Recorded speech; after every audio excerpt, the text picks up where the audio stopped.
Again आइए अगले topic पर आते हैं, कॉमन पोटेंशियल। तो जैसा आप यहां पर देख रहे हैं कि मैंने दो कैपेसिटर्स लिए हैं, जो C1 और C2 जिसकी कैपेसिटी है, और V1 V2 जिसका पोटेंशियल डिफरेंस है। बट कब? जब वो आपस में अटैच नहीं है। जब हम इसको पैरेलल कॉम्बिनेशन में लेकर के आते हैं तो देखिए क्या होता है कि C1 और C2 का अब एक कॉमन पोटेंशियल हो जाता है, कॉमन वोल्टेज हो जाता है, और इसी कॉमन वोल्टेज को हमें निकालना है।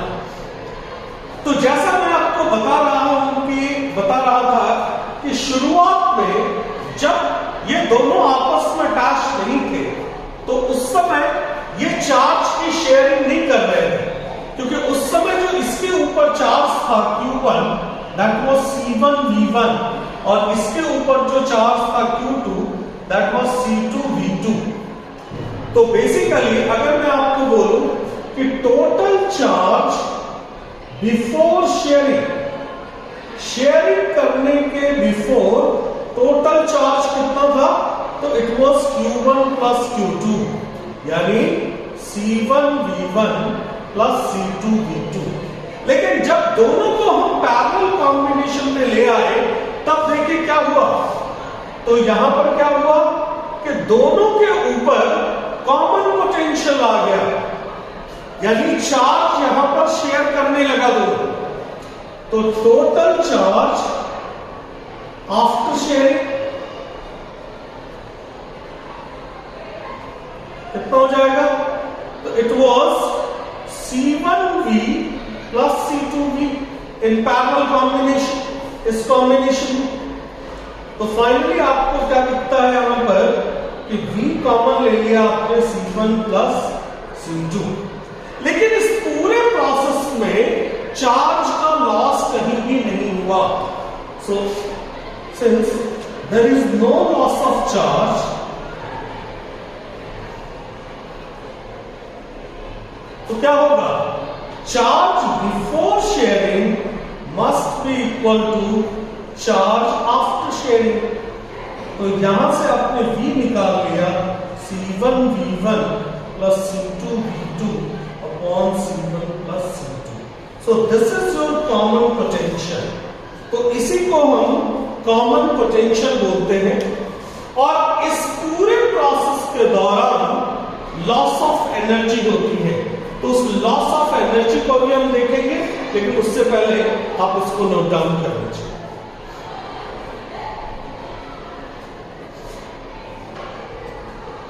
आइए अब देखते हैं कि आखिर इस पूरे प्रोसेस में लॉस ऑफ एनर्जी कैसे होती है।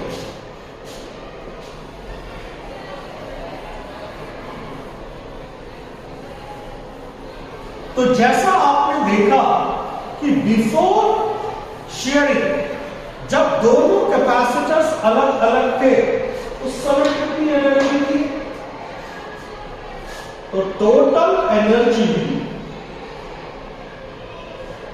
Before sharing it was half C1 V1 square plus half C2 V2 square. क्योंकि चार्जेस शेयर नहीं कर रहे थे, यहां पोटेंशियल सेम नहीं था। अब total energy after sharing half C1 plus C2 into V square. अब आइए इस V स्क्वायर की वैल्यू रख देते हैं यहां पर। तो हाफ C1 प्लस C2 और V निकाला था हमने C1 V1 plus C2 V2 upon C1 plus C2 की whole square. So finally this is become half C1 plus C2 into C1 V1 plus C2 V2 की whole square.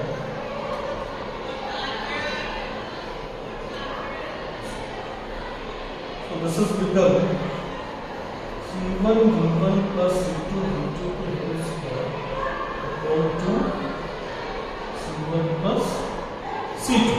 This was total energy after sharing। तो loss of energy कितनी हुई? So loss of energy is initial energy minus final energy। तो initial energy कितनी थी, half C1 V1 square plus half C2 V2 square minus half C1 V1 plus C2 V2 square upon C1 plus C2। तो finally आप यहां पर इस पूरे का एलसीएम ले लीजिए, this will be 2C1 plus C2, so it will be C1 V1 square into C1 plus C2 plus C2 V2 square into C1 plus C2 minus C1 V1 plus C2 V2 की square। तो इस पूरे को solve करने के बाद जो आपको फाइनल रिलेशन मिलेगा that is 2C1 C2 V1 minus V2 की whole square upon 2 C1 plus C2। So this is the final result। जब आप इस पूरे को खोलेंगे और finally 2 C1 C2 cancel out common ले लेंगे तो आपको मिलेगा V1 minus V2 की whole square upon 2 C1 plus C2। And this loss of energy, this E initial minus E final is greater than 0, it is positive। So since E initial minus E final is greater than 0, so E initial is greater than E final, so there is definite loss of energy।